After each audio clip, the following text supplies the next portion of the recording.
She tried to scream, but nothing came out of her mouth. Suddenly, she felt as if she was being choked. She started praying, asking for help, for someone or something to come rescue her. And the only thing she could think about was, I don't want to die.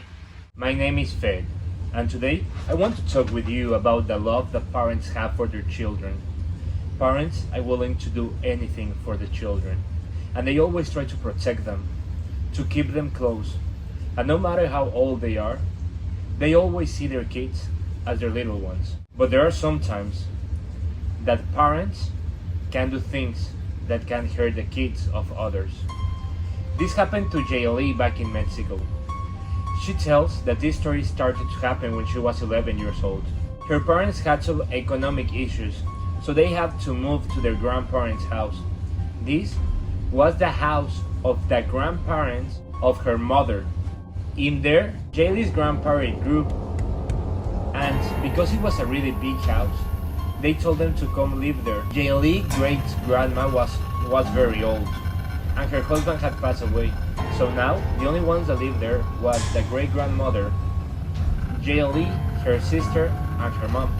It was a really old house, one of those houses that when you pass in front of them, you can even feel chills, knowing that it has been there for a long time. When they started living there, Jaylee and her sister got a room that had furniture there, had wardrobes, had a bed, had a TV, had everything. But this bedroom was like that, because when Jaylee's great uncle passed away, his mom didn't touch anything. She left everything as it was. So the first night that she was there, she decided to go to sleep, and her sister was watching the TV. Suddenly, in the middle of the night, she felt as the atmosphere got heavy. She could feel the energy in the room. She woke up, but she couldn't move. The only thing she could do was move her eyes to see around. She felt weird, as if someone was watching her. And when she looked in front of the bed, she saw a figure standing there. It was a shadow. It had a hat, red eyes, and it was just there staring at Jaylee. She felt very afraid, so she tried to look away, and when she looked at her feet, she noticed that this thing that was in front of her was not standing, was floating in front of the bed. She tried to turn around for help, but she couldn't move. She tried to scream, but nothing came out of her mouth. Suddenly, she felt as if she was being choked. This figure that was in front of the bed now was on top of Jaylee, choking her, telling her, "Why won't you die? Die!" Jaylee was terrified. She couldn't move, she couldn't speak, she couldn't do nothing. Then, she started praying, asking for help, for someone or something to come rescue her.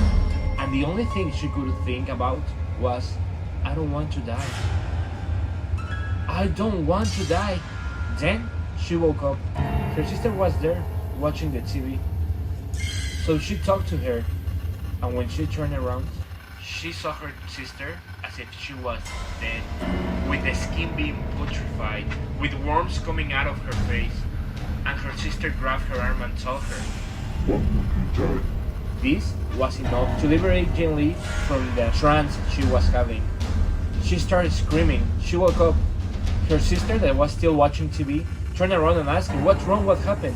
So Jaylee started telling her everything she saw. Her mom, because of the screams, ran to the room and asked her kids what was going on, what happened. They told her, but she thought it was just the imagination of her kids, that this couldn't be real. It had to be only a dream, nothing more than a nightmare. So she told them to go back to sleep. Days went by.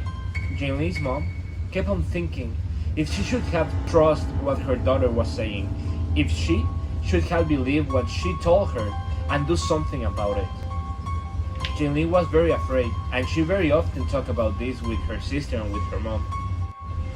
This day that they were in their living room, the woman that helped cleaning the house heard what Jaylee was saying, and she walked up to her, grabbed her by the hand, and told her, "Mija, I believe you. I think you're saying the truth. You know, a lot of years ago, when your uncle passed away, your great-grandmother went for a warlock and did a ritual in his room.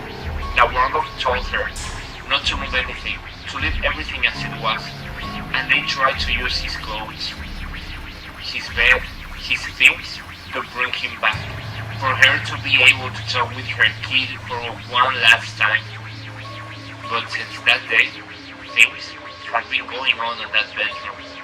Be careful, Mija. When Jane Lee's mother heard this, she knew that there was nothing to mess with. She believed in the paranormal, but she didn't thought that her daughter was having an experience.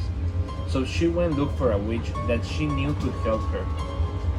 When she told her what was going on in that house, immediately she made an appointment with her to make a ritual where they could speak with these spirits through a Ouija board, and this way ask what he needed and why he hadn't left the house. Because if he had stayed after so many years, was because he wanted something. That very night, Jane's mother, with this witch, went into the bedroom of the great uncle. They started a session there, turned on the candles with the Ouija board, and started asking questions. At first, nothing happened, but suddenly, in the house, they felt as if something was in there.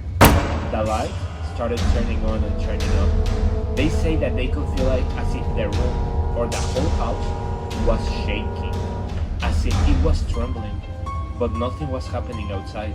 It was just in the house. So they told this entity if he needed something, if they could do it, they'll be willing to give it for it to leave them alone. They wasn't ready for what he was going to ask. That thing told them through the Ouija board that the thing that he wanted was one of the daughters for him to have a living experience again. He wanted to possess one of them and take them with him. Jane's mother was very afraid. She didn't know what to do, how to kick this thing away. She knew that it was very powerful because he was turning on lights, making things fall, pushing things around, and they could feel it in the room. So she told that thing, I won't give you one of my daughters, but take me. I give you my body. Take me, but leave them alone. The witch ended the ritual right there. She started closing everything, getting everything prepared for her to close the portal and for this thing not to hurt them. But when she was done getting everything ready to protect the house, it was already too late. Jane's mother had disappeared. She had just left. In Mexico, before you can report someone has disappeared, it has to pass 3 days. So after those 3 days went by, they went to the police, to the newspaper, to TV channels. They were looking for Jane's mom all over the place, but she didn't appear nowhere. After a week had gone by, Jane's mom just walked through the door. She was hurt. She was full of bruises. She was bleeding from the head. She seemed bad. All her clothes was torn apart. She seemed very confused of what had happened. Jeanine, her sister, and everyone that was in the house ran to her and hugged her, and they all cried together. Years went by, and Jeanine asked her mom what had happened. She told her that she didn't remember anything, that just one day she had woke up in the street, just sleeping on the sidewalk. She walked a lot to get back home. Up to today, they don't know what happened to her, what she did, or how she survived. They only know that she was full of scratches.